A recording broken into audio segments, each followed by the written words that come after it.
The Make America Healthy Again hearings in Washington have revealed that 77% of youth are too metabolically sick for military service. So they're finally acknowledging what we've suspected for years. Looking at our own bodies, we could see what was happening. All the exercise, cutting calories, eating heart healthy grains were not working. That advice was never going to affect the scale because we were being misled.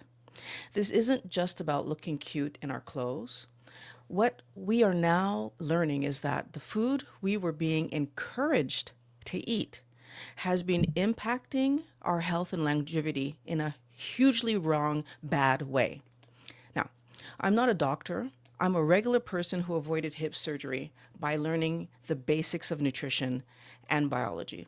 I'm sharing this information for educational purposes so that you can have better conversations with your doctor and actually become a partner in your health and wellness journey so that your life can improve. Since what we want is to feel better and lose weight, we might think that this new government policy solves everything. That's not exactly true. Weight is one of many indicators that we have, right? Another one is brain fog, joint pain, blood pressure. The list goes on and on. Weight is like our body's check engine light, right? But we've been trained over years and years by companies to ignore it. And that's because when we're sick and chasing junk food, we are extremely profitable. So every time we ate the healthy fruit, vegetables, and grains, we were actually causing glycation in our body, which basically means we were causing internal cellular damage, like on that microscopic level, every single day. Damage that we can't see right away. It takes years and years to build up for us to be able to actually see it, whether it's in a blood test or sometimes on our actual skin, we'll start to see rashes. And so the damage takes time to show itself. And this is happening because our body was expecting meat, fish, poultry, and eggs, and we were giving it garbage. So it's like you're deciding to switch the gasoline in your car for maple syrup because of all the energy that's inside of maple syrup, right? Like we know it's full of energy. And that syrup isn't just going to like be a little sticky. It's going to ruin the engine of your car. Like repeatedly filling our bodies with the wrong fuel has made many of us subscribers to the medical industry that thrives on us just being sick and just barely sick enough to keep buying their stupidity, right? But not healthy enough to do anything fun in life.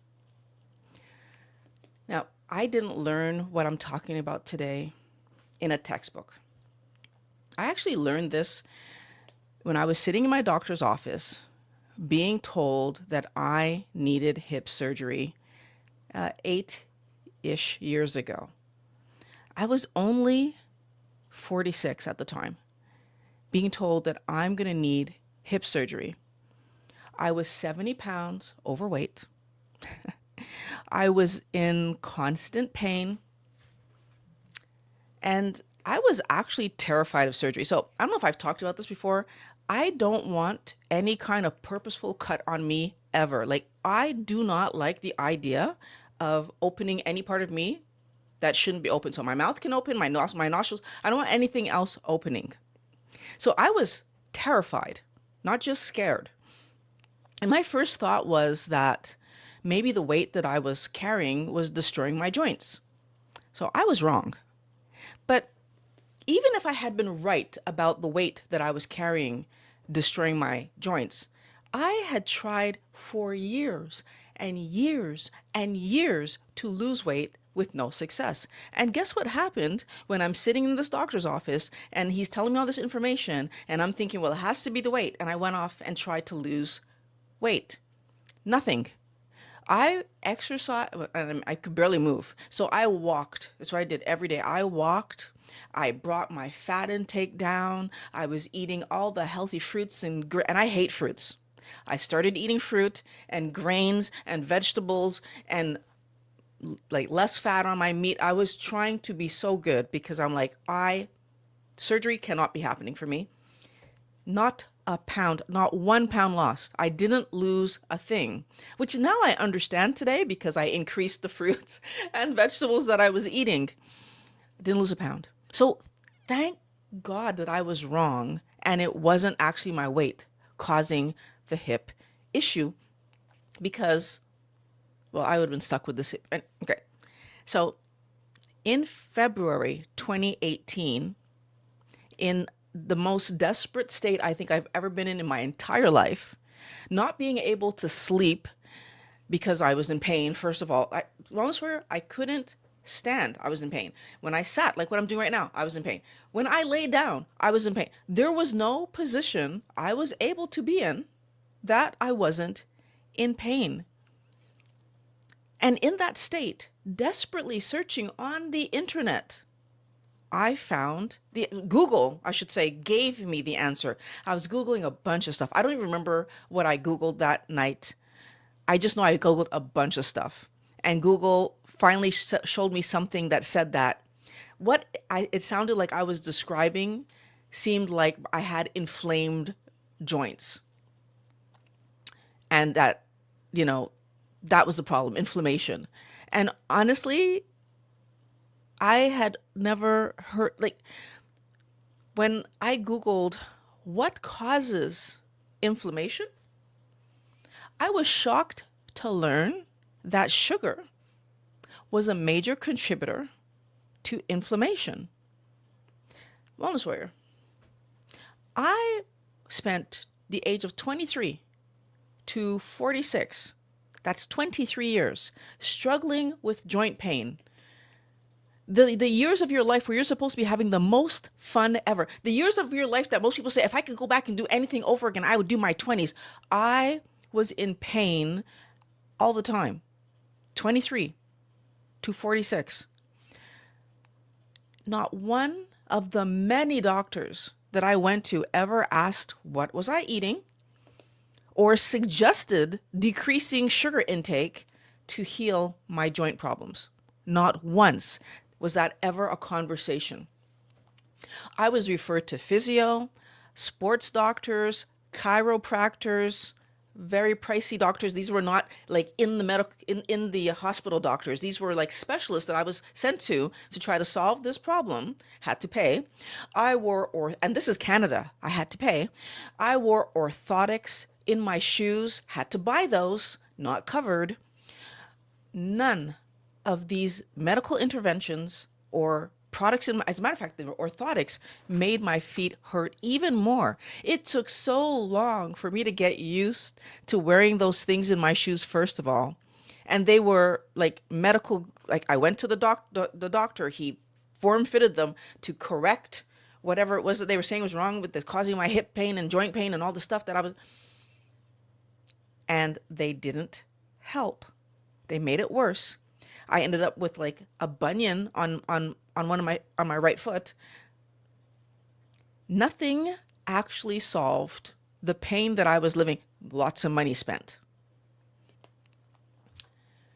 Now, I want to point out that my weight gain, the issues with my weight began when I was in my 30s. That was after my daughter was born. So prior to 30, however old I was when I had my daughter, I was normal weight. I already had metabolic damage because it started when I was 23, before the scale ever moved. After a month and a half of research and validating what sounded like crazy information that I was getting from Google, but everything seemed to point back to carbohydrates are the problem. I started to question from Google, well, how do you, like, I haven't eaten junk food in because I've been eating so clean, really, right? Like I hadn't eaten any junk food in 8 months, not one piece of junk food. So I'm like kind of questioning, like, could this be real? Because I haven't had a chocolate bar, I hadn't had any ice cream, I hadn't had any cookies, no chips, like nothing, no junk in 8 months. And then carbohydrates, like Google reminded me, carbohydrates and sugar, two words for the same stuff. I'm thinking sugar, like junk food. And Google was saying carbohydrates, like all the carbohydrates, the fruits that I brought back, the vegetables that I amped up, the grains that I always had on my plate because I always ate rice, but I didn't remove. All of those things I was figuring out that night were contributing to the sugar. So contributing to the problem that I was living. So now the new conversation with Google is, and this is all before Chat GPT and all this stuff. Like I'm talking the actual, I'm questioning back and forth in Google. Like, well, I'm actually searching, how do you do this? How do you do that? Right? And I figure out that the only way that I can see to take all the sugar out of my diet, and I say all, I find out I don't need to take it all out. I need to get it down to keto numbers. I find some people talking about this keto diet. And if you get your carbohydrate intake down to, well, first I saw 50, but then I found Dr. Westman and understood it's 20 if you have any kind of metabolic issue. Well, what's a metabolic issue? And Dr. Westman helped me to understand that A, if you are overweight, that's a metabolic issue. B, if you have joint pain, metabolic issue. Dr. Fung also helped me to understand this. Those were the two doctors that talked about this specific stuff at the beginning of that when I was looking. If you have skin issues, rashes, in any kind of inflammatory skin something, metabolic issue. Like all of a sudden, I'm looking at this information, realizing my entire family has eczema, inflammatory skin condition. My entire family, like no, not the entire family, but like a good portion of the people in my family are overweight. A good portion of them are having skin issues, eczema, etc. A good portion of them have all kind of internal problems, and that I'm seeing in the list could be inflammation. That information convinced me, but also the fact that I couldn't walk convinced me. So you kind of marrying these two pieces of information together. I was looking at what was coming up for me because remember, in the doctor's office, they told me, yes, hip problem, going to need surgery, going to need surgery. The reason that I was able to work out as much as I could, so do my walking, I was walking like a crazy person for 8 months on this painful hip, trying to lose weight in desperation not to have the surgery. Why I was able to do that for 8 months is because I was not in poor enough condition to be a candidate for the hip surgery yet. And in my mind, I couldn't even understand that part of the conversation. The pain that I was living, they were saying, well, yeah, yeah, probably eventually, but I wasn't there yet. Wow. What was this going to feel like when I would have been there? So this diet that I found that sounded crazy, but at the same time seemed to line up with everything I learned from Google, looked like a possible option. So I tried it. I have nothing to lose here. I was barely able to work. I'm nowhere near retirement age and barely able to work. So you could imagine that I was desperate to find an answer to this. Once I started fueling my body with animal fats and protein, my joints healed. Like it was crazy how fast this all happened. In 3 short months, my joint pain was gone. And I had only lost like 20 pounds. So, I mean, do I think my joints were 100% healed? Obviously not. because every once in a while, if I ran and or I took a misstep, or like if I did something that was kind of jarring, I would feel it. But I mean, I was able to run. I was able to go back to tree climbing with the kids and riding bikes and longboarding and all this stuff. We started skateboarding, which was a new-ish thing. I tried it when I was a youngster, but now my kids were old enough to want to try skateboarding, and I was able to try it again with them. I never was good at it when I was younger, and I wasn't good at it when I was older. I stuck to longboarding. I love longboarding. But the point is, my kids longboard with me. I skateboarded with them. We went back to skiing and snowboarding.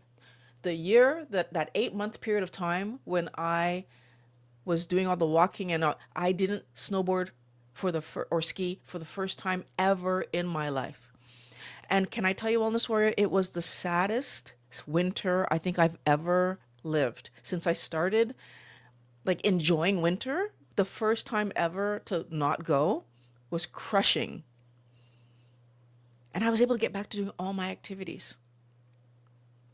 It took only 5 months. So from when I started keto, 5 months later, I was at healthy weight, having lost 80 pounds. My body easily let go of the weight, right? It had carried that weight for 12 plus years, and it easily let go of the weight. And the reason that I'm sharing this with you today is because I realized that my story was not unique. They want us focused on the scale while our biology is screaming for food. And I want you, I want to take a moment to talk about moderation, because that's the thing that they get us looking at the scale with, right? We're so focused on moderation. And moderation walks hand in hand with the nobody's perfect idea. They have these two ideas weaved into every friggin' video and movie and conversation about weight loss. This idea that somehow this garbage stupidity food that they've created in a factory, so processed dumb stuff, that food is okay for us to have in moderation, because well, we have to have fun sometimes, and nobody's perfect, and we're not expecting you to always cook a home cooked meal. Like sometimes you might need some processed food to help you to get through. And Wellness Warrior, it's all garbage. They've convinced us that it's unreasonable to eat healthy all the time because everybody wants to have fun. That is a garbage stupidity statement. Out of curiosity, just so I'm sure about this, Wellness Warrior, do you struggle not to put sugar or syrup in your gas tank? Is that something that you have to hold back from doing and say, oh, I shouldn't put this in my gas tank? Of course not, right? Until I said it today, you never even thought about it. Do any of us find it fun when our clothes don't fit and our joints hurt or the skin rashes our back? Not likely. Most of us look at that and we are frustrated, sad, embarrassed, annoyed, blaming ourselves because, of course, they blame us for it. We don't have a problem with these things not being around. The truth is, they need us to be moderate and believe that food is meant to be fun, so they continue to get us to eat these problematic foods that release dopamine, spike insulin, and cause cravings, leaving us completely out of control around the stupid garbage that they've got us thinking is food. It is not food. When they go into their labs and put the perfect combination of salt, sugar, and fat together so that when we touch this stupidity, we can't stop eating it. Not only does our insulin keep us in fat storage mode because of the, right? Insulin is going off because of how much sugar is in that stupidity. The cravings that happen from the dopamine spike ensure that we overeat carbohydrates, right? So that we max out our internal damage. Understand what that means. They feed us dumb stuff, right? Ridiculous. Like, this stuff is supposed to help me to make a better, healthier supper. Pasta that's got all kinds of chemicals on it for flavorings is supposed to make me a faster time in the kitchen so that I'm eating faster, but I'm damaging the internals of my body. The thing that allows me to live my life, I'm damaging it.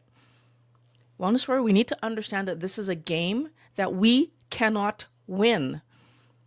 Even keto snacks trigger our cravings because sweet taste triggered the same pathways in our brain. That dopamine center in our brain gets triggered, and insulin is still spiked because we tasted something sweet. Our brain is part of the system that tells our body, hey, we need insulin, right? We taste it in our mouth. It hasn't even reached our system yet. Our insulin starts to rise when we taste it. It hasn't been broken down and into our system yet, Wellness Warrior. We need to understand that they understand all of this. So companies that make this garbage, processed nonsense understand all of this. When those cravings kick in and we end up eating too many keto snacks, or worse, we end up eating the real junk food, our body continues to struggle. And then we are stuck. And what I actually figured out from my situation was that a healthy body regulates its weight, right? With proper nutrition, our body actually repairs and rebuilds us immediately. Like, it happened. I was able to run around and move around actually, Pat and I went through some of the pictures from our vacation and before our vacation. And what I realized is that although Pat asked me the question of, like, how's your hip feeling on vacation, because we were doing a bunch of stuff and he was worried, like, were we pushing it too much? And I was like, I feel amazing. Had completely forgotten why I started keto. But I was looking back at pictures before we left on vacation, and we were at the water where we, like, run around and do crazy stuff a month before. 2 months into my keto diet, like, so not even 20 pounds lost, and my hip was already feeling better. Your body will rebuild and help you, and it will focus on what's the most important when it has the right things to rebuild. So why was my hip and my joints the most important? Because I thought about this and thought about this. Like, you would think it would leave me writhing in pain while it did my heart and my other things. And you know what it came to me? I thought about this. Like, our body doesn't realize that we have food in the fridge and that we can have food whenever we want. Our body doesn't realize that we live in houses and that the lions can't get us anymore. The most important thing for our body to be able to do is run. Run to catch an animal, because I need to eat meat, fish, poultry, eggs. Run away from the animal that sees me as meat. Carbohydrates play a big role in the process of our body being able to heal itself. Our body does not need any carbohydrates. So sugar, our body does not need us to eat those things. When it sends us out for food, that is never what it was asking for. Why does it start asking for it? Oh, because companies have that perfect mix of salt, sugar, and fat that has tricked us into eating dopamine triggering stuff, right? And now we are chasing the stupidity. But when we eat carbohydrates, our body ends up wasting time and energy putting the carbohydrates in storage and then neutralizing them, right? So that they can't hurt us anymore, because excessive amounts of carbohydrates are harmful. Excessive amounts of carbohydrates are harmful. Can't say that enough. What is an excessive amount of carbohydrates? If we eat them, Wellness Warrior, that is an excessive amount of carbohydrates because, as I just said, our body makes all the carbohydrates that we need. But even more importantly, our bodies are designed to run on ketones. Dr. Bickman pointed that out. He was talking about how babies come into the world in a state of ketosis. That's their natural state. They drink breast milk and it excites that even more, and they are in the state of ketosis. And they are in that state of ketosis until when? Until we put them on solid food. Yeah. Because what do we put them on? We don't give them meat.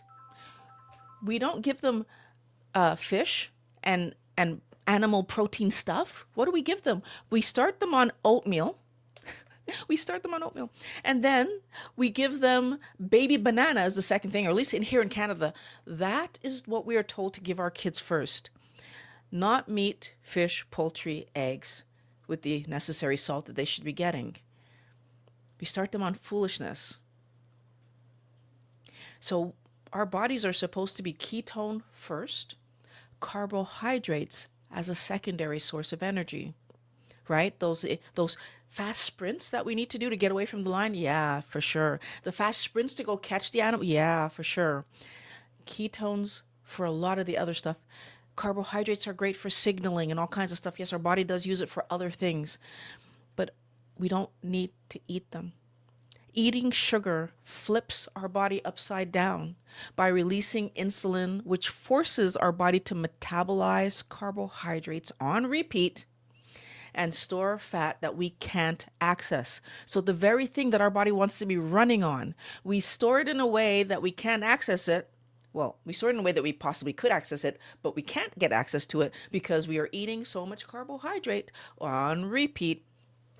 Body can't get access to it. Really, it's like working really hard all summer to chop firewood for the winter and then storing the wood in the lake. As long as those carbs, like our intake of carbohydrates stays too high, insulin ensures that we have no access to that energy. But when we lower it, the carbohydrate intake, when we lower it down, that's when everything changes. We put those logs out in the sun, and that means by winter, the house can stay nice and toasty warm. So protein and fat allow insulin to return to baseline, right? So our insulin comes back down to where it's supposed to be, and all our hormones get to regulate. And our body is then able to get back to normal processing, Wellness Warrior. That's what your body wants to do, be back to normal processing. It wants to correct the issues caused by years and years of overeating sugar, of overeating processed, dumb stuff. It wants to correct all of that stuff and get back to what it's been meant to do. And it starts, like, our getting our body back to that place starts with one simple action that you all have the ability to do. It's simple. Our bodies want animal protein and fat. So that's exactly what we give ourselves, animal protein and fat. At every single meal, breakfast, lunch, or supper, doesn't matter what you're eating, at every single meal, the first bite that we eat, animal protein or fat. It can be bacon, steak, eggs. If you want, you can even have a spoonful of butter.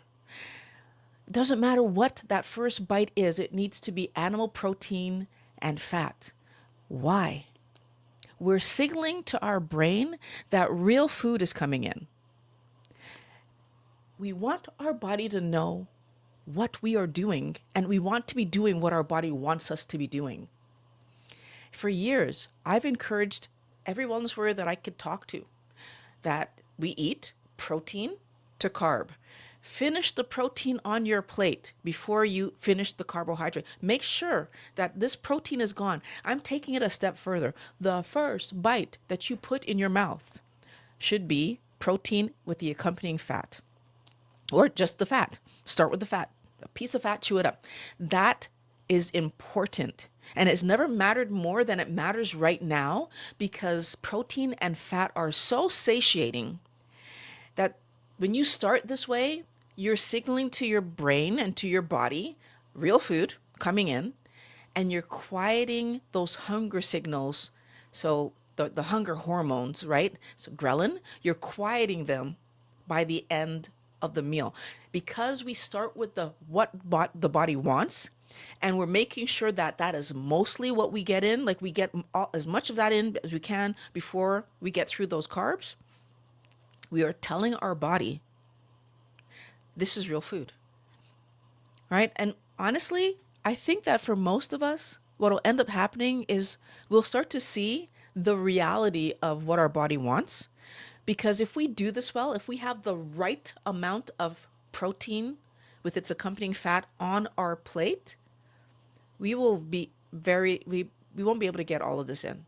By the time we get through this, we'll be feeling like, whoa, I've had enough. And the garbage, which is only on your plate for entertainment, by the way, it's only on your plate because it makes this stuff seem appealing. That's why they want us eating it. By the time we get through the meat with the accompanying fat, the fish with the accompanying fat, the poultry with the accompanying, by the time we eat the real animal protein, we probably we'll be satiated. Remember, on a keto diet, we're not trying to eat till we're full.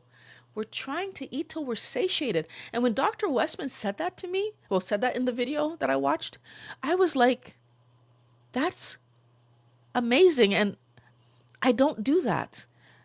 We have been taught to eat till we're busting. And because we eat till we're busting, we finish the carbohydrates. And what is our body doing now? All those carbohydrates that came in, fat storage. And you know what Dr. Fung helped me to understand? When our body is putting carbohydrates in storage, it's not just putting carbohydrates in storage. It's putting whatever you ate in storage. I read a chapter in a biology textbook on the internet when I was learning all this information. And one of the things that the chapter was talking about digestion pointed out was that when we eat carbohydrates, so eat plant matter, because our body can only handle 20 grams of carbs, but especially that our body can only handle 5 grams of fructose per day.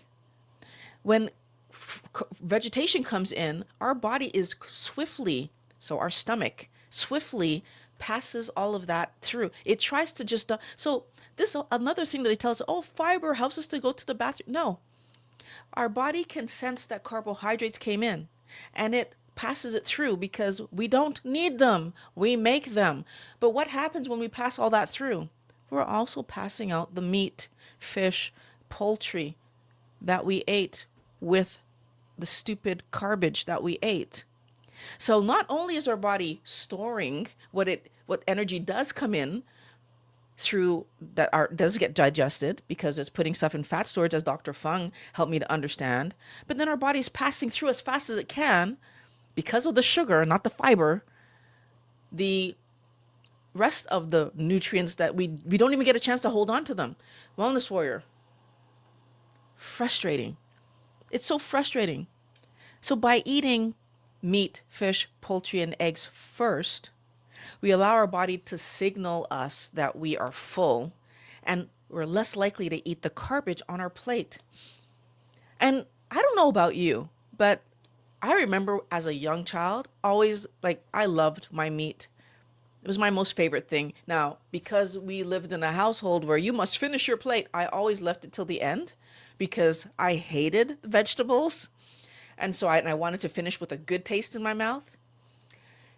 And I mean, it just goes back to what did I go after on my plate when I was young? The meat. What did I go after on my plate when I was older, after I've been trained to eat stupidity? The garbage. And the worst part, I was now an adult. I don't have to eat the vegetables, so I'm having grains and meat. Potatoes and starchy vegetables and meat. So am I getting anything? Again, I was 80 pounds overweight, wellness warrior. I was obese. There's a reason for that. So by just switching this around, it helps us to see the impact that carbs actually have on our appetite. And it helps us to see that we can actually quiet the food noise that's in our heads, right? Like we can actually eat in a way that we are prioritizing our health. Imagine imagine waking up 3 weeks from now, a month from now, 2 months from now, and when you swing your legs over like off your bed, right? Your knees aren't stiff. Your hip isn't sore, right? What about being able to get through the entire day without needing a nap? What about remembering where your keys are? All things that we, like when we would have these problems, we blamed on our old age. We blamed on our weight. And I've noticed they don't happen to me anymore. Like I know where I put my stuff. I I have energy. I'm up at 8 a.m. for the first time in my entire life, and I'm still going strong at midnight. Like I I have energy. But I will tell you that the best win for me, Wellness Warrior, is when I walk past chocolate and I don't care. Like, when you go through, like in Canada, we have these stores that are just dedicated to chocolate. And in our mall, like there was a few of them. And I remember I used to walk past these stores and I could never get past it without going in and buying something, right? And a lot of the time, these stores were expensive as heck. In the grocery store, I couldn't get through the aisle to pay without picking up something. It didn't matter. Pharmacy, chocolate bar aisle. Like it didn't matter what kind of store I was in. Chocolate called my name. And now I don't care. I actually don't care. I could have chocolate right in front of me. Don't care. I do have chocolate right in front of me, as I showed you a few seconds ago. These are props now. Don't care. My energy is steady all day long. Whether I have lunch or not, I have energy that's steady all day long. When we eat healthy, meat, fish, poultry, and eggs with the accompanying salt that we need, when we eat that way, weight loss happens quietly in the background while we're busy living our actual lives. This is the power of our body getting the nutrient dense food that it's been waiting for, has been asking for since babyhood. It's been wanting nutrient dense, healthy food. If we remember one thing from this video today, Wellness Warrior, let it be that the scale is a reflection of your internal environment. Rather than fight the number on the scale, understand what it's telling us, right? It's trying to give you information. Our body put the carbs and toxins in fat storage and sent us up back out for food. But what we do is we turn around and we bring back more sugar and toxins, more fun garbage stuff, more silly processed nonsense. The solution is to prioritize satiety by eating meat, fish, poultry, eggs, and the accompanying salt that it needs, and then trusting that our body will do what it does, right? It's going to use that real food to bring us back to our natural state of health and fat burning, like metabolism that we were supposed to have the entire time. Protein and fat is the first thing that you're going to eat at every meal going forward, no matter what. And you're going to see what I'm talking about because that is the solution, Wellness Warrior. Now, while the firewood is drying out and we're shifting to into ketogenic state over the next, whether it's few days for you or a few weeks, we need to address the mental programming that the heart healthy lie left behind. So I want you to take a look at the video that I have linked in the description because it's going to help you to get your power back. And you're going to want to watch the video, Silencing the Food Noise. It's linked below, and you're going to be able to do what I'm talking about today. So check out that video after we go through the comments. So I hope that I have some great questions here, and I really hope that that this video was helpful to everyone. Let me just adjust myself here a little bit, and let's get started. Wellness Warriors, hello. I'm glad to see some people in here. Put your questions now. I'm going to answer every comment. We've only been going for 40 minutes, so I have lots of time. And let us begin. So that was mine saying hello to everybody. And Maccabees, I hope I said that right, from SoCal. Hello from SoCal. South California? I'm assuming that's South California. Hello, nice to have you here. Hey, Elizabeth, nice that you were able to catch one. I'm glad to see you here. Um, Bride Biscuit says, good morning to all. Perfect. Maximilius. Maximil. Yeah, oh my God. Maxima Limus? I hope I'm saying that right. Hi, Violet. Greetings from Amsterdam and have a wonderful day. Thank you very much. I appreciate you being here. Hey, Pat. Nice to see you here. Hello, Violet.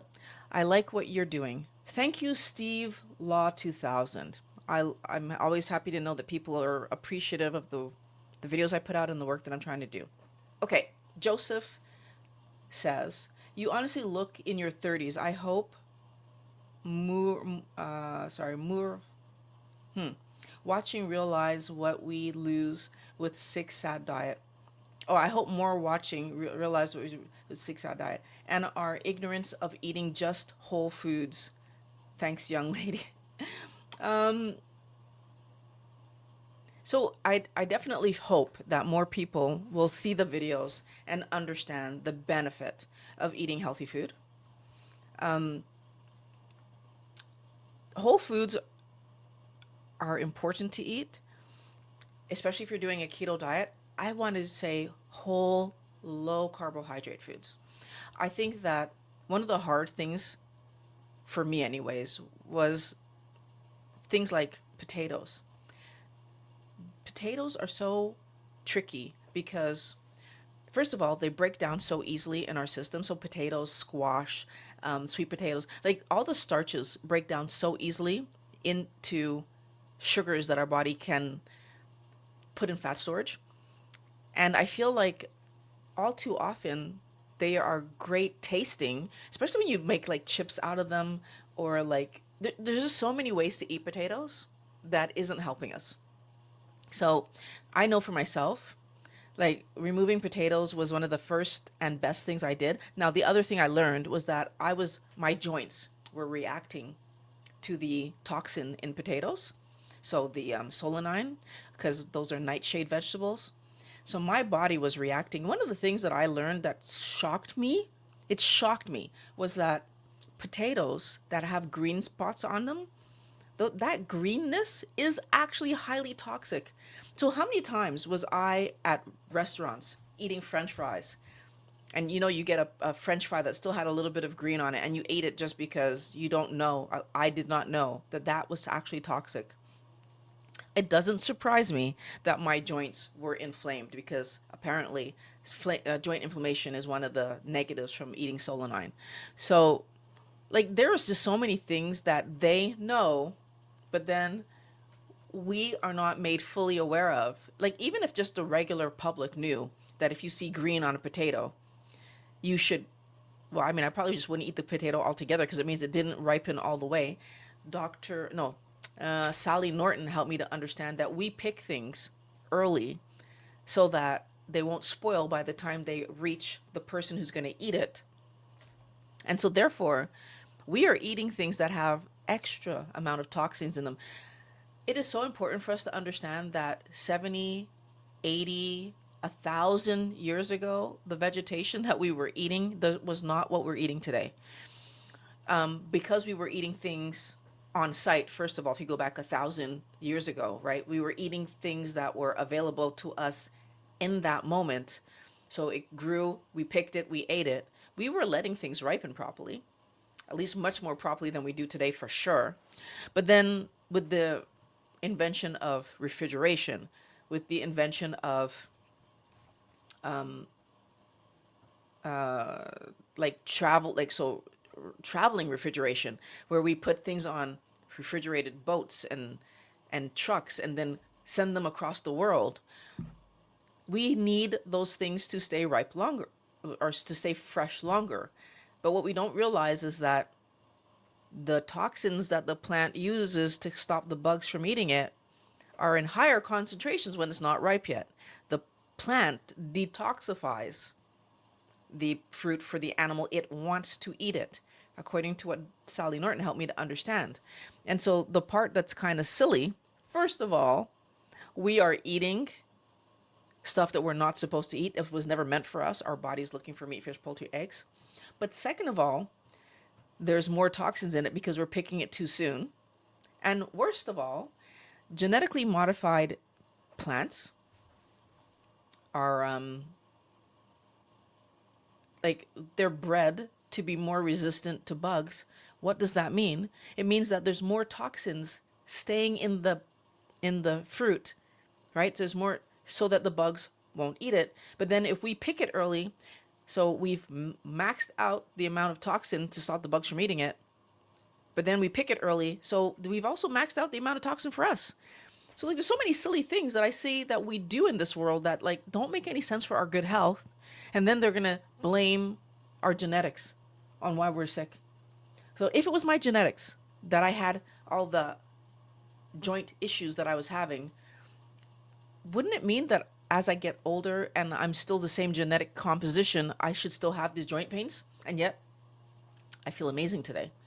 Wouldn't it mean that all the skin issues that my entire family has, that I used to, that was budding on me, like the open wounds that I had, shouldn't they still be there? They're not there. So, what is it telling us? It's not true. This is not about my genetics. This is about the stupid foods that I was encouraged to eat that my body never wanted. Hi, I am from India. Hello, Putam Screen. I'm not going to be able to say that name, but hello, how are you doing? Um, I am keto over 5 years. I am 73 and function like I'm 50. Ooh, that's nice. Feel good 9 out of 10 date. Okay, that's great. Um, Play with grandkids, running the yard with 2 to 7 year olds. You know what? That's what I think the other thing that I find super amazing is that my body feels amazing. I have no problem like running around, enjoying my life, just doing fun things. And yeah, it's great to be able to play like well my I don't have grandkids yet. My daughter is only 21, but my niece is like two, not even two. She's 1.5. Running around with her, like I have nieces and nephews that are still young. My brother's children have children, and I run around with those guys. Um, and it's just amazing to be able not only to keep up, but to take them to do things that my family wouldn't take them to do, like taking the kids to the water park or taking the kids, not that they wouldn't take them to do, but like they're not as enthusiastic about it as I am. So like taking them to the water park or taking them to climbing, to take them bouldering that we like to do. Haven't taken them tree to tree climbing because that's a bit more risky and parents are scared. But I think that being able to do this with them is just crazy good. And it makes me feel good. Like that's the reason that we have kids, right? To do fun things with them. And then hopefully we get our grandkids and we can do fun things with them. And like I'm happy to know that if my daughter ever has kids or the boys ever have kids, or even my nieces and nephews, if they want to go try skiing or snowboarding, that I can actually go with them. That is amazing. And I look forward to it I look forward to, I hope at some point they ask me to go because that would be wicked. You are a smart lady. You stuck with it and reinvented yourself. Thank you very much. You know what? I didn't have a choice but to stick with it because, like I said, mortified of surgery. Like, I don't, and especially I'll tell you now that I've learned what I've learned about the medical industry that we're in, I want to keep my body as good as I possibly can keep it because I don't trust. I don't trust, like, they do not believe that our body can heal itself, even though everything says with the right food, our body can heal itself. They keep us stuck in scenarios where we are taking medication rather than focusing on eating the right things. And Dr. Eid has this research that they did with Dr. Danon, I believe it was, and I'm just like a bunch of doctors that were involved in that, showing that mental health could be not just improved, but some people completely got off their medication by eating a keto diet, not even carnivore. Can you imagine what these would have happened for these families and these people had they eaten real, actually just really what our body asked for? Just meat, fish, poultry, egg, salt? Do you imagine what would have happened? But just doing keto, they were able to get their body back to, so get their brain back to a healthy state. Your brain is part of your body.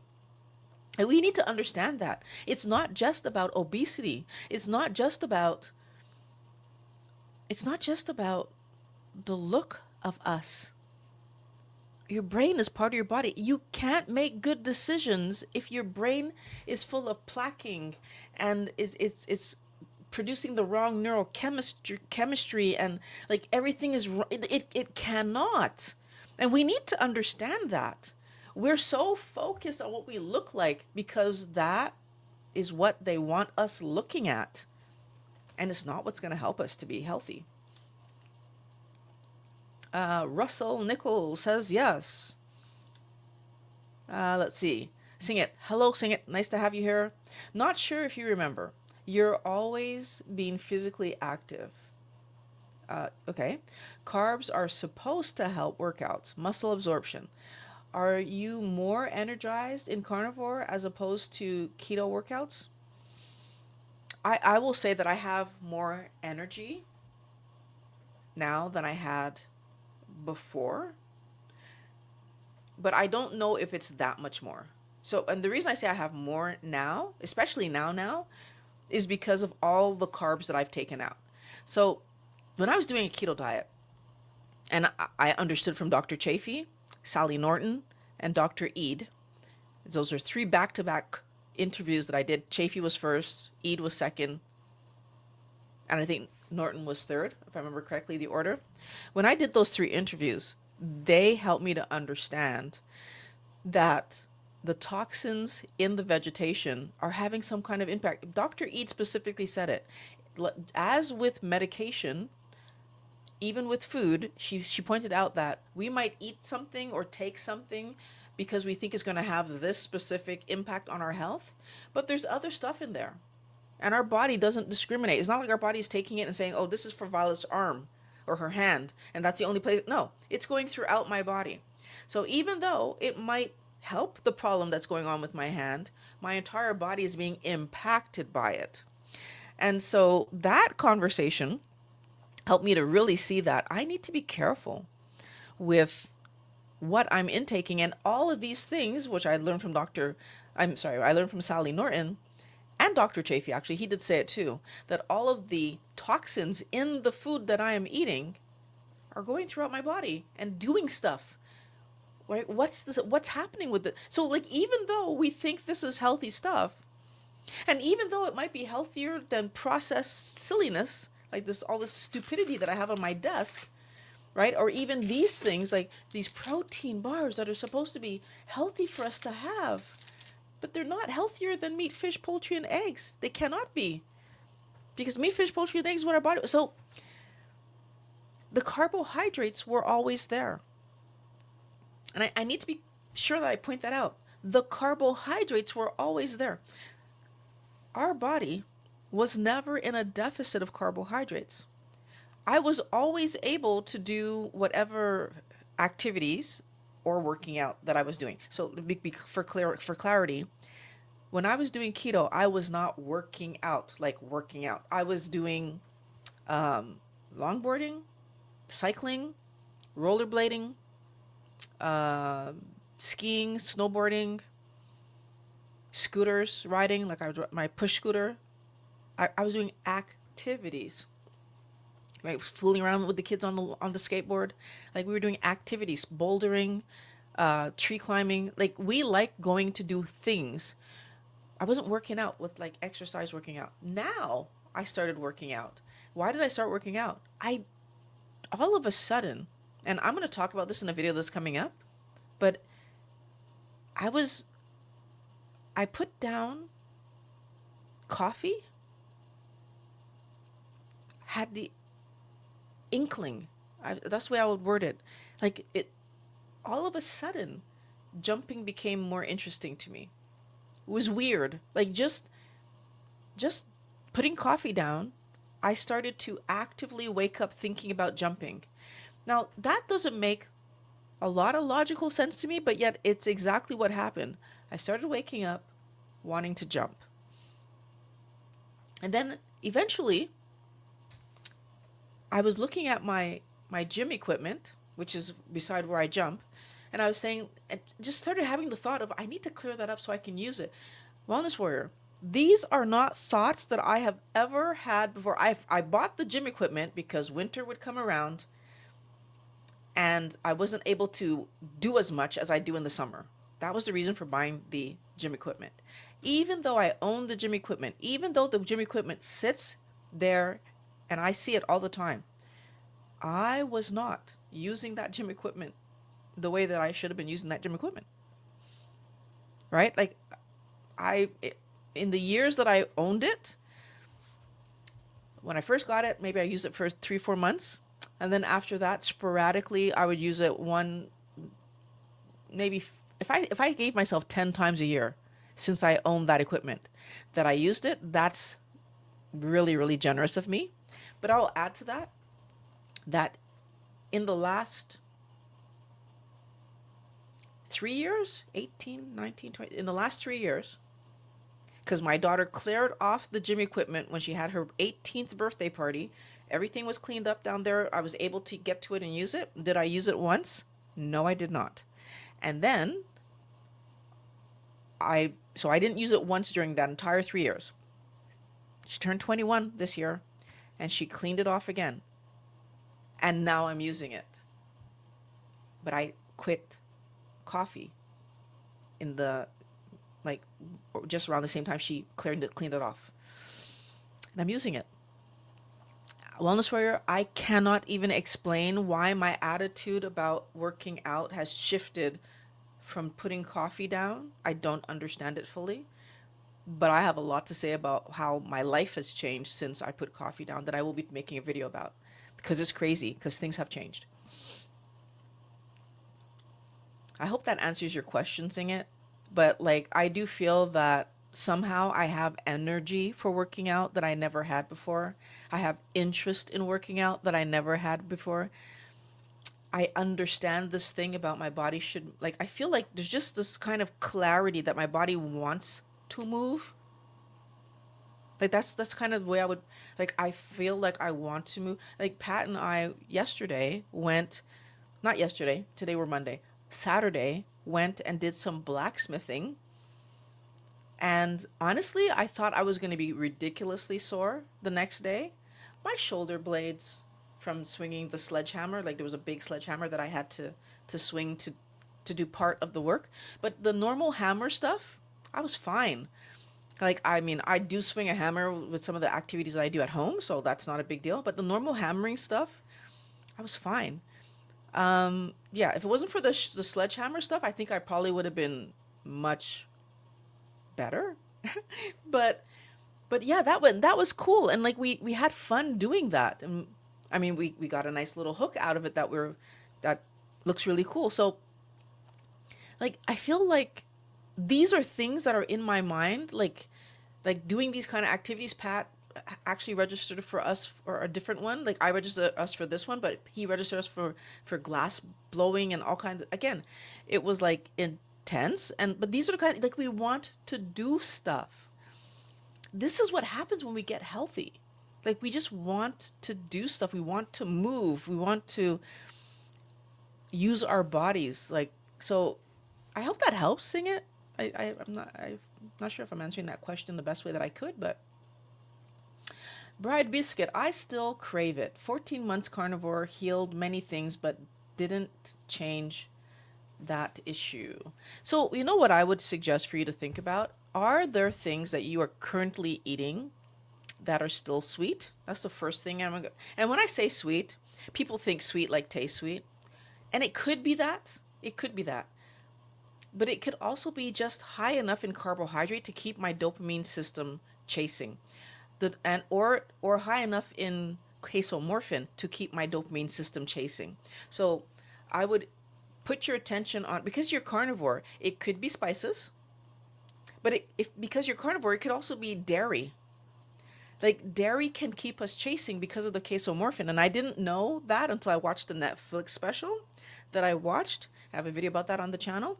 But also when I talked to Dr. Eid, she pointed it out that a lot of people are chasing because of the dairy that they keep in their diet without realizing that dairy is keeping them chasing.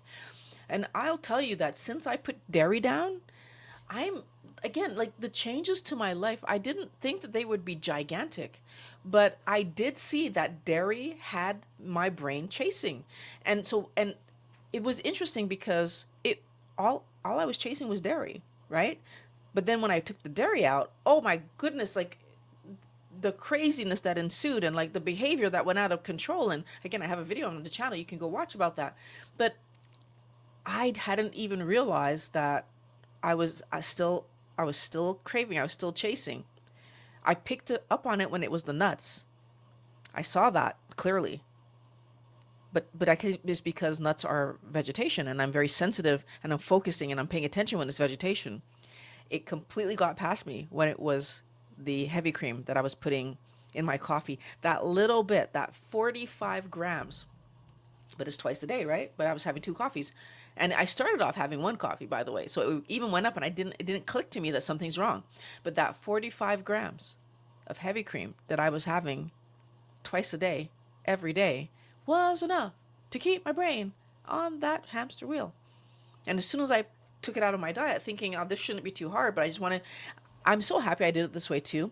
I wanted to be sure that whatever changes came from putting down coffee wasn't related to letting go of dairy.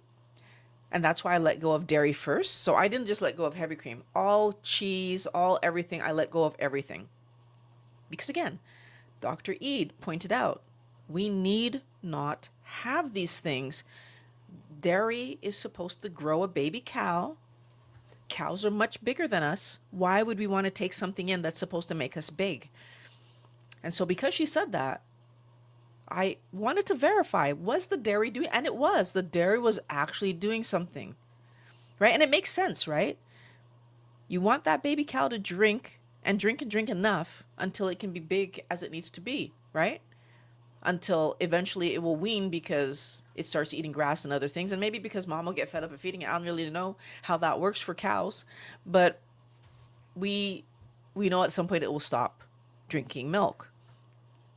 And I'm happy I did it the way that I did it. So I hope that helps you, Bride's Biscuit, because I think that sometimes we just don't realize that we're still ingesting something. You know, sometimes we're doing stuff like, where is it? Like these things, these keto friendly things that I know that they have some carnivore snacks, you know, they're meat products, but those things are cured with sugar. So even if you think that there's, like, you have to look at the ingredients of everything you're doing and verify where might the potential problem be coming from. But if you're still, now, one last thing I'll say, if you're still 14 months in and none of the things that I'm saying are there for you, like none of them, you don't go, seed oils as another problematic one. Seed oils, like they are problematic for us and they can cause all kinds of problems. And I'm wondering, like, if your body is still struggling, right, with seed oils, could that potentially be part of what's making your mind not adjust when it needs to? But the other thing I'll say is that, is there a conversation that you're having with yourself that allows you to think like, I should be able to have processed stupidity? If that's what you're telling yourself, you're going to stay stuck there, right? Because the truth is, this processed stuff is not healthy. It was never something we were supposed to eat. So I hope that helps. Hello, Eva Martinez. Nice to meet you. Don't think I've read that name before. How do I make sure that my body is absorbing the protein? I'm asking, of course, I'm experiencing hair loss, so I heard that it could be my cause. It could be because my body is not getting is getting rid of protein because I heard, okay, protein helps with hair loss. So, Eva, what I would say is that because now you're talking about alopecia and you're talking and yes, alopecia can have a physical component, but a lot of the times there's also a psychological anxiety component as well. The way that you make sure that the physical component isn't there is by eating real food. First of all, like I would, in your scenario, if it was me, there's no way that I would eat anything processed ever. Like I'd be done with that. My like I can tell you that I had some hair dropping problems when my dog passed away uh, a few years ago. It was actually a year ago when my dog passed away. Um, I was so distraught of the situation that happened, and it happened over Christmas. It was this like it was an emotional blow, and my hair started to drop. And as you can see, my hair has grown back, and it's like perfectly back now. And so there is a psychological component. The more stressed, the more scared, the more frustrated we are, our body is going to struggle. And what we know is that our body prioritizes healing internal before external. Is part of the reason that my skin issues and loose skin issues and all the things that I had didn't heal as quickly as my joints because I need to be able to run away or to chase, and didn't heal as quickly as my internal organs did, right? So like my body focused on what was the most important. My brain, I think so much more clearly. I have so much better endurance in terms of running up and down the stairs and like climbing several floors at a time without having to take a break. I was at my office building. Sometimes the elevator's not working, and I can do it so easily now. Where when I was eating garbage, I had to take a break to get up the stairs. All that to say that the major thing that will stop us from being able to absorb protein is eating carbohydrates. So, eating carbohydrates comes in multiple forms. I might be having a nice large portion of protein, but then I have a side dish of insert whatever vegetation you want here. That vegetation will impact my body's ability to absorb this protein source. Because why? Because when it hits my stomach, my body realizes, so my stomach realizes, oh, there's carbohydrates in there, it will more swiftly try to pass it through than if I had only eaten the meat, right? If I hadn't eaten that vegetation, my body would take its time, process that protein, and I get to keep it all. And so therefore my body can repair itself. The second way that we can eat carbohydrates is that we have a beautiful piece of meat. Now, there's no vegetation on the plate now. We just have a beautiful piece of meat, fish, poultry, right? Or a nice plate of eggs. But then we put all kinds of spices all over it. Whether you're putting plant spices, I'm talking about. I'm not talking about salt. Salt your food. Your body's looking for salt. But when you're putting paprika or like any basil, any of these spices that we're putting on our food, equals carbohydrates just came in, and my body's going to notice them. Why? Because our body doesn't need us to eat any carbohydrates. None. Zero. Nada. We don't need any. So when you eat plant matter, you are telling your body to push along this whatever protein you push it out.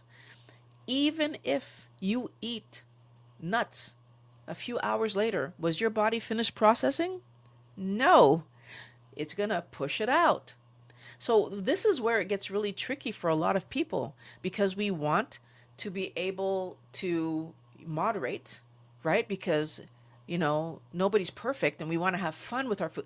All the stuff that we are told, that's not true.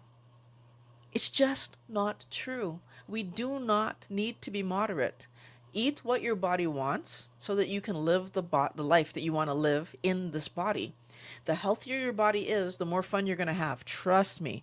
When I was not able to go snowboarding that year, it wasn't just about missing out on snowboarding. I wasn't able to walk. I wasn't able to sit. I wasn't able to lay down, which means sleeping was insane. I would fall asleep for maybe like an hour or two because I was exhausted, and then wake up and then fall back to sleep. I slept more in the daytime than ever in my entire life while that was going on because I couldn't even stay awake. I was so tired all the time. It's not fun when you don't feel good. Bride's Biscuits says they used to say type 2 diabetes is progressive, but I reversed it under carnivore. Yeah, they definitely thought that type 2 diabetes couldn't be solved, but that was based on the medical model that says that we need to eat fruits and vegetables, right? This lie that got into the medical model. When Pat had his medical scenario, when we were at the hospital, there was actually a food pyramid on the wall talking about how much fruits and vegetables that we need to eat. Like when I say that it's in the medical system, it's in the medical system. And it's ridiculous. We do not need any carbohydrates. Like this has been known about our bodies for years. Our body makes all the carbohydrates. Like we've known this.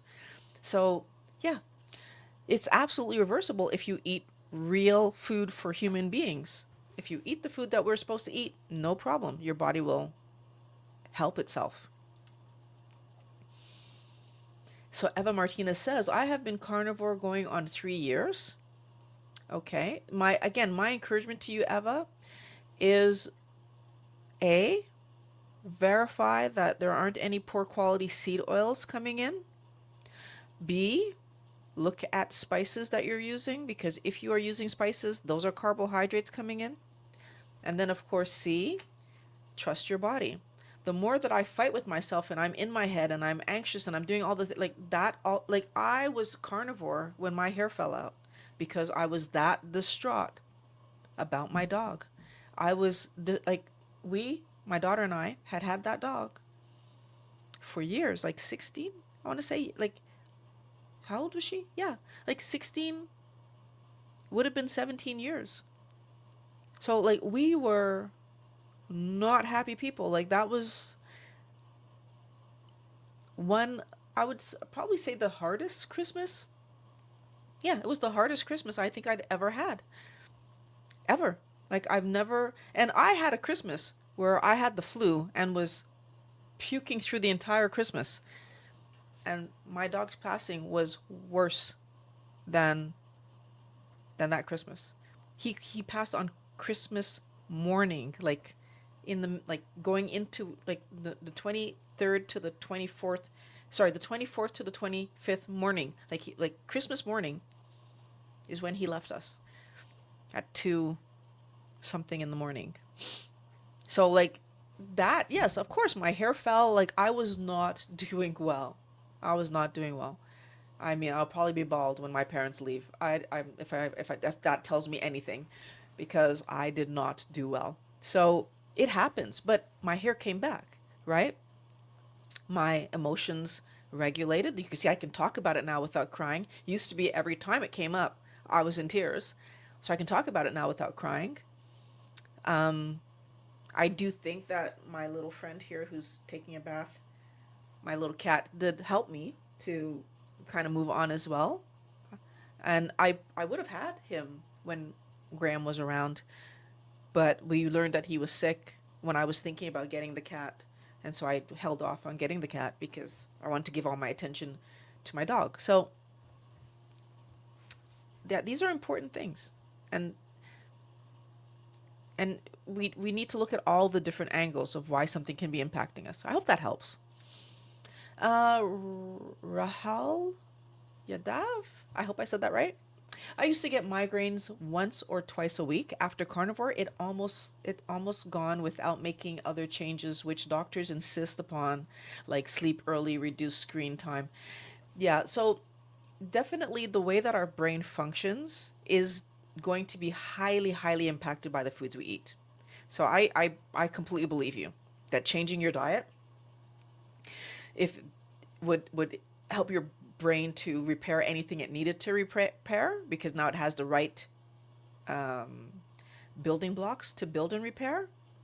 and you're going to feel better. And I can tell you too, Rahul, I used to have migraines, and when I went keto, my migraines went away. I like honestly, I think the last migraine I had was when I gave up coffee. That was like and it was like, so in between going keto and carnivore, only times that I've ever had migraines was like when I missed coffee, like so I hadn't had coffee for whatever reason, got a migraine, or this last time when I gave up coffee. So totally, I'm right there with you. And does reducing screen time, is it a good thing to do? Yeah, it's still a good thing to do. But is it the be all and end all? The first thing that we need to do when our health is in jeopardy is look at what we're eating.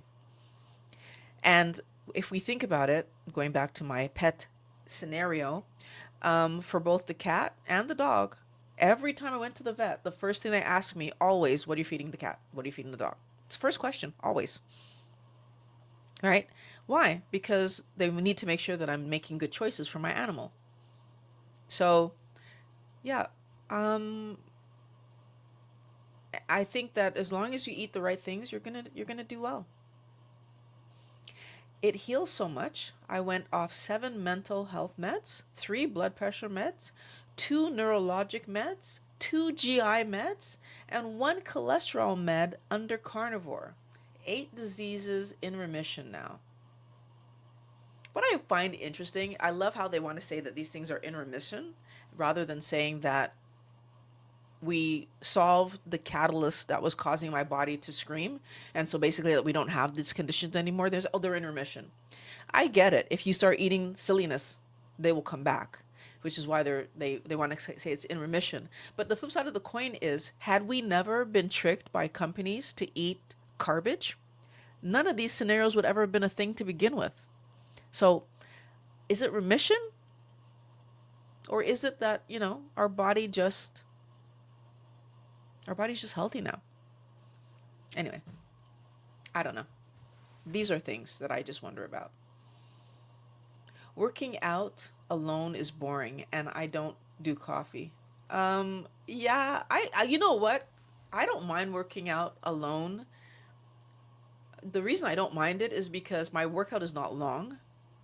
So the workout that I started doing, I mean, first of all, jumping on the trampoline on my mini rebounder, like jumping on that, like I can only do that alone. Like if someone's not going to jump with me, so, and although I do have 2 of them, so theoretically someone could jump with me, but like, you know what I mean? Like jumping is not like something that's, and I also do listen to whether it be YouTube videos or podcasts or something while I'm working out.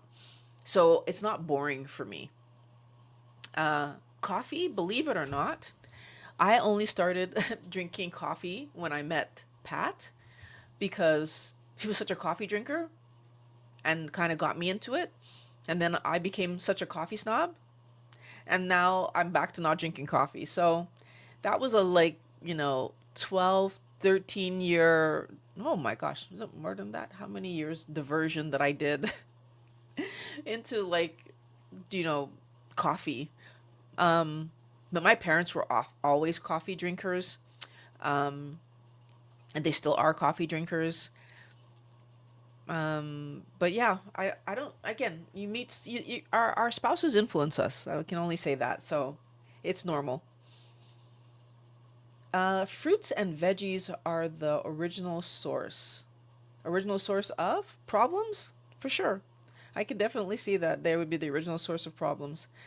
They're like they cause us so much problems because we don't need them, right? They bring in toxins that our bodies are not equipped to manage.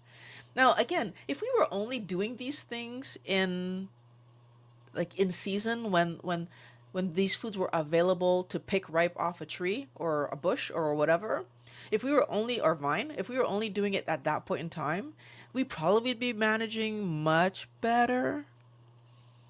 But the problem is we do it all year long, right? So it's not, yeah, it's causing problems.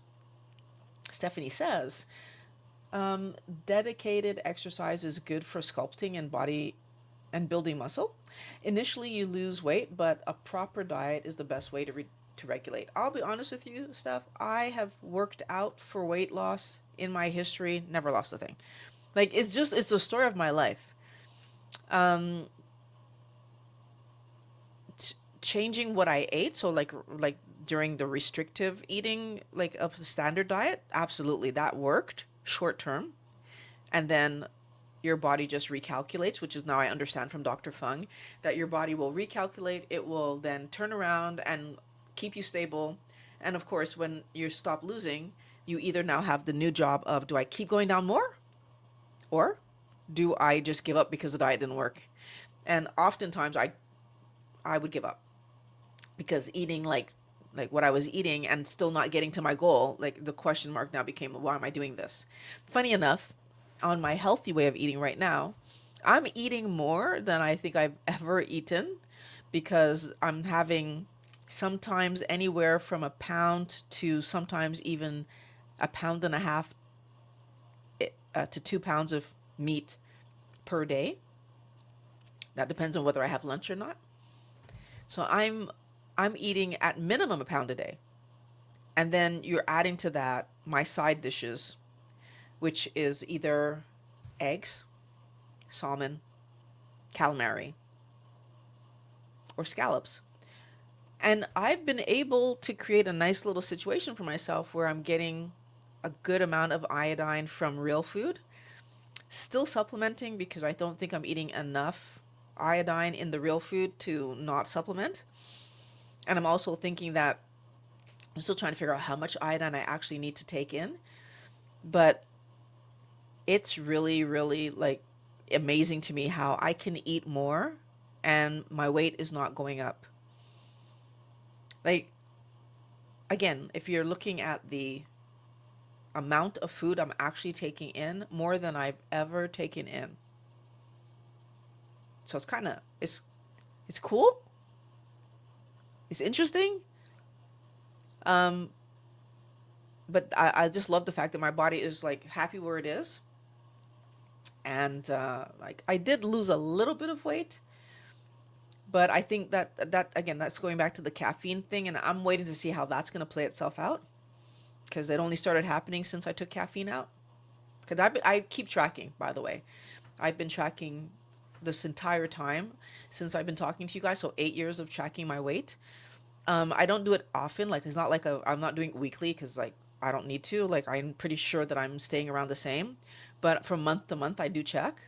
Sometimes it'll go 3 4 months if I have not managed. Like if I didn't change anything in my diet or anything, I won't check as often. But when I change things in my diet, like I have right now with the dairy and then the caffeine, I will do monthly. And it's weird. It's like a small trend down, but I feel like I don't look like sickly, so I'm willing to let it roll a little bit to see what happens. And also, I feel like maybe I will put on muscle, so it might kind of come back up and even back out. So we'll see. But it's super interesting to me that with the amount that I'm eating, my body is losing weight. It doesn't make any damn sense. Doesn't make any sense. Um, y'all are tripping. Okay, interesting. And I say this as a gym rat. Oh, you a gym rat, Steph? I'm not a gym rat, not at all. But like I am enjoying right now using my little home gym. I even bought a few new like attachments for my big system to try a few different types of exercise. So I feel like it's starting to I'm starting to be more into it. And we'll see how long this lasts. Because I'll tell you, I've joined gyms in the past where I went to the gym, like paid memberships for years, and I only went like 4 or 5 months, and then like would be so sporadic after that. Not worth it. Hello, Cat Cookie. Nice to have you here. Hello, John. Together Strong. Nice to have you here. Let's see. Cheese triggers me too. Yeah, Greek yogurt and sheep's goat milk products do not. Interesting. Keep in mind though, Stephanie, those things are still meant to grow a baby goat. Grow like according to Dr. Eid, is like we need to be really careful with this stuff because the potential that it keeps us on like a bit of a weight gain something, because that's the purpose of this milk for the animal, is to get that thing to grow as quickly as possible. So just keep it in mind, right? Because sometimes, like I said, under the radar, it was totally under the radar for me. Wow, you're doing live now. Okay. Oh, you're doing live now. So this is half man, half amazing. Yep, I'm live. Okay, seeing it says, I left 6. So I left 6 in weeks, last week's Monday. Okay. Last okay. I did not mention that although we didn't jump yesterday. Okay. I walked 2 miles. You, yes, moving the body now, on my way again. So you left 6 check marks in last Monday's video. So that means you did 6 jumps the week before, right? I did not mention that, although we didn't jump yesterday. Okay. So I walked 2 miles. Okay. So, I mean, it's great to see that you're keeping up with it.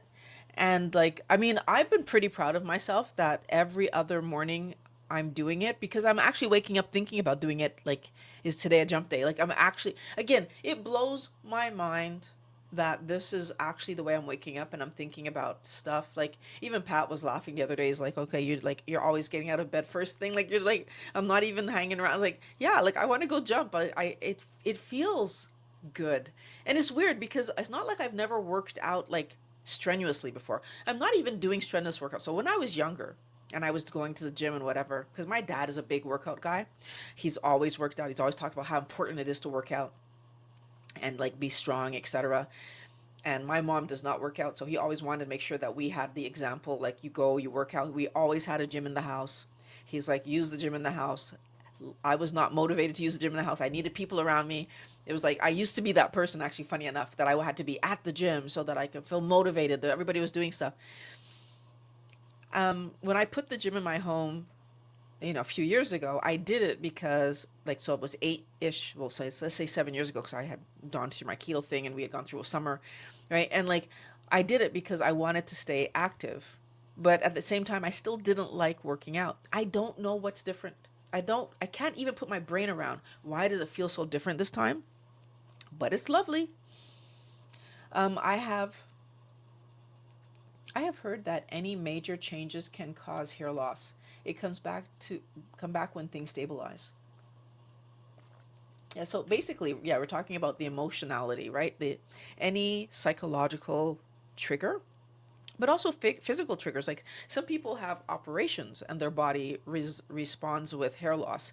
And one of the things to keep in mind is that, like, hair is not necessary per se. Like, yes, it keeps our brain warm, and so like it does have a function, but it's not as important as like other internal things. So when my body is trying to prioritize healing other things, like keeping hair going is not necessarily, but also you have the shock factor. Yes, if you're emotionally not doing well, trying to recalibrate that and focus, like, again, it's just our body has interesting ways of reacting and showing us that something is wrong. And yeah, like I wasn't sure that my hair was gonna come back like so well so quickly. Um, I remember when I was telling my hairdresser about what was going on, because it wasn't just that the long hairs were coming out. It was kind of funny. Is like, when the hair would grow back in, it would just fall right back out. Like, I remember like putting my hand through my hair and like having little like broken pieces of hair. So it was like, it wasn't just long strands falling out. New growth was falling out. And I didn't do anything differently. I just kept eating healthy, and eventually the hair kind of grew back in. So she did cut it differently so that it kind of didn't look weird. But I just needed to wait for the hair to grow back in.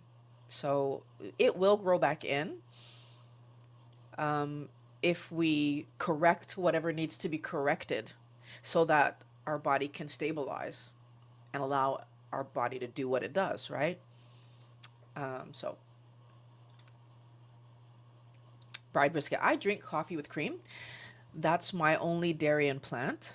1 gram carb according to label. Tried black, not for me. I won't quit coffee. I learned to accept the struggle. I'll not eat carbs again. So I mean, but and it could be that those casomorphins might be getting you, and that might be why you're struggling a little bit. But as long as you know that that's what's going on and you're okay with it, there's nothing more to talk about. I mean, if you're okay with it, you're okay with it. Then you're going to like you accept the struggle. But I think the thing is keeping in mind like if I keep the casomorphin there, because so I will. Oh, let me back up a second. I won't quit coffee. That statement alone means you will never quit coffee. One of the reasons that I was able to put coffee down is because I didn't have that kind of an idea. I drank coffee because it was a fun something hot to have in the morning. That first time I got hungry, number one. But number two, it allowed me to get a little fat in the morning to keep my weight stable because that was my main goal. I want to keep my weight stable. At the end of the day, though, when I learned about the negatives of coffee plant, like so the toxins and whatever, which I'll go into in the video. Yeah, I wasn't so much worried about letting it go. Like, but I didn't have a rule that said I'm never gonna quit it. So I feel like when we make rules like that for ourselves, we're setting ourselves up, right? You're making rules, right? Like I won't quit coffee. I'm never gonna put down heavy cream, right? Like I can't learn to like black coffee, like all these things that you're telling yourself, which aren't necessarily true. You just made them rules, and so now you're living the rules you've put in your own head. The same thing with I'll not eat carbs again. Yeah, you decided that, so you're not doing it. It's fine, but then you also say I learned to accept the struggle. So, but it's still a struggle. Why not learn to be okay with not eating carbs, and that way it doesn't have to be a struggle. Like we tell ourselves stories and then we live them because that is what we're telling ourselves. Make whatever you're doing feel good to you, right? Like you might very well be able to create a situation where I'm okay with my coffee and my heavy cream and I don't want to eat carbs, so therefore they don't bother me anymore, and then the struggle in your head goes away. But if you keep wording it the way that you're wording it, then you will keep living it the way that you're living it because you're telling yourself that you can't do this, you can't do that, you have to do this, you have to, and that's not true. I absolutely felt fine around all kinds of junk food while I was eating, sorry, while I was still drinking coffee with heavy cream because I didn't have a rule that said that I had to not, I couldn't not have it, first of all, but also because I just realized that all the rest of the stuff that I wasn't eating wasn't food. So I wasn't bothered to not eat it. It was no problem. It was easy to do. So that's what I'm trying to point out here is that I'm not telling you to quit coffee if you're not ready to quit coffee and whatever. I'm telling you to think about how you're talking to yourself about the coffee that you're drinking. Because if you were to talk to yourself about it a different way, you'd have a better time with it, right? And it's like I'll give you another kind of example just to make it more concrete. It's like the difference between saying, I have no choice but to spend time with my sister because, but right, and like being all like, oh my, I have to, versus my sister and I, yeah, we spend time together and like do fun things and we try to find fun things to do together and whatever. We're family and it's kind of cool. And just that shift in like, I have to versus I find a great way to do that is a huge shift in how we see life, right? And I think a lot of people don't realize that they make things that they're going to do anyway feel bad to themselves, and they're going to do it anyway. So why not let it feel good to yourself then, since you're going to do it anyway? Hope that makes sense. Good afternoon. Oh, I'm glad you guys know each other. That's cool. Okay, cool. Sing it. Exactly what I was going to say. They are pretty sure that people will go back to the standard American diet and come back to them with issues again. So, yeah, they call it remission. Coffee. Uh, Sold all your equipment. You got fancy. I did not sell my equipment because Pat still drinks coffee. So I still get to make like 1 or 2 coffees per week because he still drinks coffee. My daughter still drinks coffee. So sometimes I'll make her a coffee. So it's still fun to make the coffees. And you know what's interesting? Again, like this just the way that my brain works. Once it's not food for me, I still like the smell of coffee. So like when I make them a coffee or whatever, I can still enjoy the smell because it smells nice. But yeah, I'm just not drinking it anymore. And I actually am happy with like the changes that I've made. Um, and actually, I used to drink like sometimes if we're sitting at the table or watching something on TV and Pat's having a coffee, I'll have like a mug of hot water, um, which surprisingly, I always drink cold water. It's nice to have hot water once in a while. So I've learned that in, is it China or Japan that they do that? I can't remember which one, but they do like first thing in the morning, like some hot water. They boil the water and then they let it cool down and they drink it.